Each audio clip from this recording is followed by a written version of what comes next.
विद्यार्थियों, आज हम लेखा शास्त्र में साझेदार का प्रवेश अध्याय के अंतर्गत प्रश्न संख्या 27 को हल करेंगे। जैसा कि प्रश्न में कहा गया है, 3:1 के अनुपात में लाभ बांटते हुए ए और बी एक फर्म में साझेदार हैं। सी को लाभ में 1/5 भाग के लिए साझेदार बनाया गया है। सी के प्रवेश की तिथि पर ए और बी के चिट्ठे में निम्न शेष दर्शाए गए हैं। सामान्य संचय 12,000, आकस्मिकता संचय 8,000, कर्मचारी क्षतिपूर्ति कोष 10,000 रुपये और स्थगित आयगत व्यय के अंतर्गत विज्ञापन व्यय 16,000 रुपये दिए गए हैं। सी के प्रवेश पर इन मदों के व्यवहार हेतु जनरल की प्रविष्टियाँ कीजिए। तो जैसा कि हमें ज्ञात होना चाहिए कि जब कोई साझेदार प्रवेश करता है तो प्रवेश के दौरान खातों का पुनर्मूल्यांकन किया जाता है, क्योंकि साझेदारी फर्म का पुनर्गठन हो रहा होता है, जिस स्थिति में साझेदारों की संख्या में परिवर्तन होता है और ऐसी स्थिति में फर्म का पुराना जो भी हिस्सा होता है लाभ या हानि का, संपत्ति एवं दायित्व का, उस पर पुराने साझेदारों का अधिकार होता है और नए साझेदार की प्रवेश की तिथि से नया साझेदार भी उनमें हिस्सा पाने का अधिकारी बन जाता है। तो ऐसी स्थिति में पुराना जो कुछ भी होता है वह पुराने साझेदारों को उनके पुराने लाभ विभाजन के अनुपात में बांट दिया जाता है और इसके बाद नए सिरे से कार्य किया जाता है। तो ऐसी स्थिति में यदि फर्म के चिट्ठे में नए साझेदार के प्रवेश के समय फर्म के चिट्ठे में जो भी सामान्य संचय या संचय कोष या अवितरित लाभ या संयुक्त जीवन पॉलिसी का जो भी समर्पण मूल्य दिया गया है उसे पुराने साझेदारों में पुराने लाभ विभाजन अनुपात में बांट दिया जाता है, अर्थात उनके पूंजी खाते में क्रेडिट कर दिया जाता है। इसी प्रकार यदि चिट्ठे में कोई अवितरित हानि दी गई है तो उसे भी पुराने साझेदारों में उनके पुराने लाभ विभाजन अनुपात में उनके खाते में ट्रांसफ़र किया जाता है, अर्थात डेबिट कर दिया जाता है। अर्थात समझेंगे, जो भी संचय है, सामान्य संचय या संचय कोष या जो भी अवितरित लाभ है या संयुक्त जीवन पॉलिसी का जो भी समर्पण मूल्य है उसे पुराने साझेदारों के पूंजी खाते में क्रेडिट कर दिया जाएगा।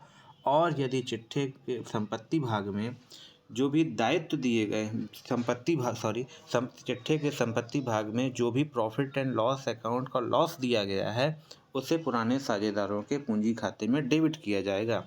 ऐसा इसलिए किया जाता है कि उस संचय या संचय कोष या अवितरित लाभ या हानि पर पुराने साझेदारों का ही अधिकार होता है, नए साझेदार का अधिकार नहीं होता है, इसलिए पुराने साझेदारों में इसको बांट दिया जाता है।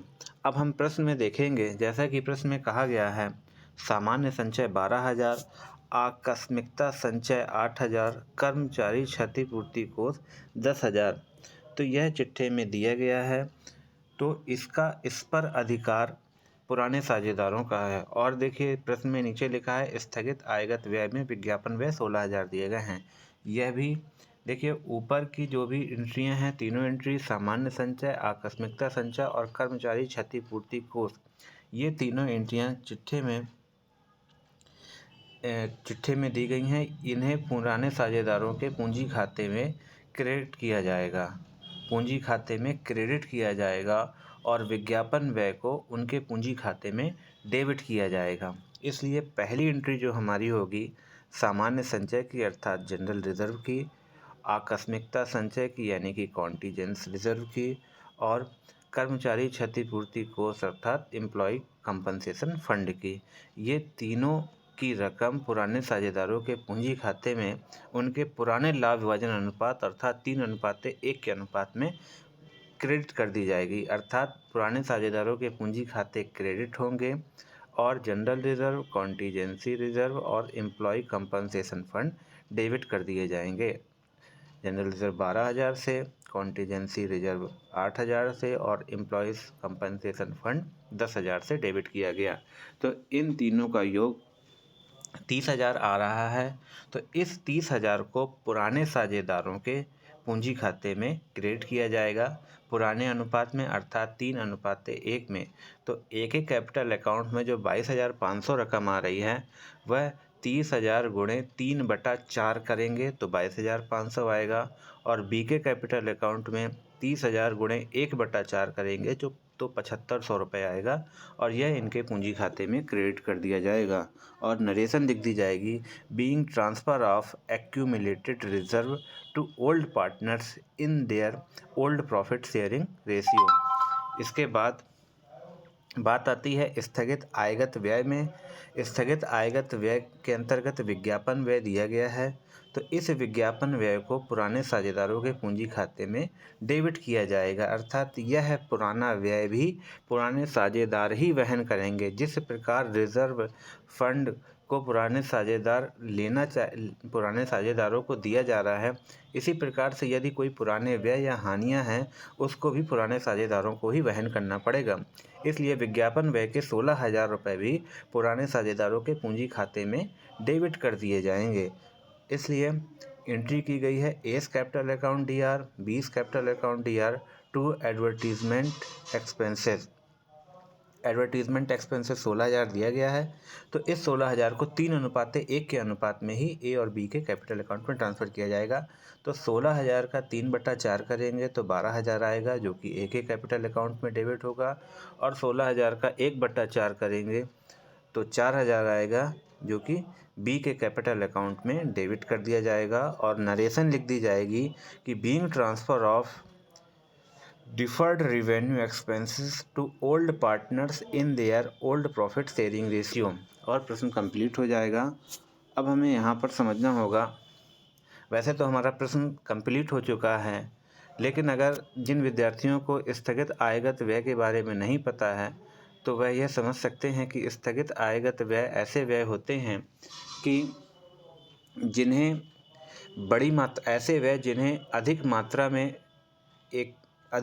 में व्यय किया जाता है, लेकिन जिसका संबंध यानी कि जिसका लाभ आगामी कई वर्षों तक होता है। तो ऐसी स्थिति में उस बड़े व्यय को अगर उस वर्ष के चिट्ठे में लिख दिया जाएगा तो उस वर्ष के चिट्ठे और लाभ हानि खाते में, तो उस वर्ष का लाभ हानि खाता हानि पे भी जा सकता है या उसका सीधा प्रभाव उस वर्ष के लाभ पर पड़ेगा, जिसका प्रभाव कंपनी की ख्याति पर भी पड़ेगा।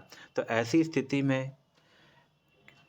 स्थिति में कंपनी की ख्याति बनाए रखने के लिए उस बड़ी खर्च की बड़ी रकम को आगामी जितने वर्षों तक उसका हमें लाभ लेना है, अर्थात जितने वर्षों तक उसका कंपनी को लाभ हो रहा है, फर्म को लाभ हो रहा है, उतने वर्षों में उस खर्च को बांट दिया जाता है और प्रत्येक वर्ष की रकम को उसके लाभ हानि खाते में दिखाया जाता है, और बाकी बची हुई रकम आर्थिक चिट्ठे के संपत्ति पक्ष में दिखाई जाती है। ऐसे व्ययों को स्थगित आयगत व्यय बोलते हैं। धन्यवाद।